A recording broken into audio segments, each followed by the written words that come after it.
As far as report is concerned, may konti yatang problema yung lalaki. Tumalon daw galing sa Don Eduardo Nagpapatuloy ang pakikipag-ugnayan ng Philippine Coast Guard Masbate sa Philippine National Police at Municipal Disaster Risk Reduction Management Office para sa paghahanap sa lalaking tumalon mula sa isang barko kahapon.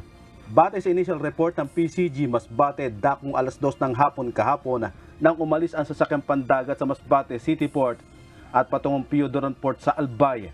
Habang bumabagtas ang roll-on-roll-off vessel na Don Eduardo ng Santa Clara Shipping Lines, sa karagatan ng Monreal tumalon ang 29 anyos na pasahero. Sinasabing may problema ito sa pamilya.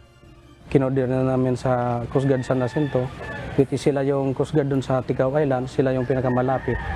As far as report is concerned kasi nalaglag doon malapit sa San Miguel, which is bandang Monreal. As far as yung CCTV ng Don Eduardo. Paalala ng Philippine Coast Guard o PCG Masbate sa ating mga manakay na maging mapagmatsyag at mapagbantay dahil nasa atin din pagiging safety sa pagbiyahe o paglalayag sa karagatan. Nakikipag-ugnayan ng PCG sa mga local fishermen at mga residente sa coastal barangay sakop ng Monreal kung may mamataan o impormasyon kung nasaan ang biktima ay agad pagbigay alam sa Coast Guard. Yung ngayon, search and rescue namin is tuloy-tuloy.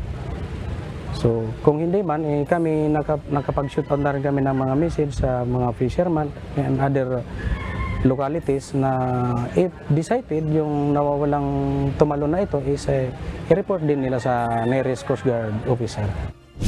Samantala, isang sasakyang dagat ang nasunog sa Bana Castilla, Sorsogon bandang alas 11 ng umaga kanina. Nakaangkorahe pa ang MV Ken sa vicinity water ng poblasyon ng masunog.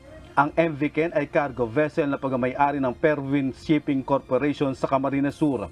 Nakikipag-ugnayan ang PCG sa Philippine Navy at sa Bureau of Fire Protection para sa search and rescue operations at sa firefighting operations. Patuloy pang inaalam ng PCG ang sanhi ng sunog. Jerry Galicia, UNTV, News and Rescue. Diyos ang aming sandigan, serbisyo publiko, ang aming pinahahalagahan.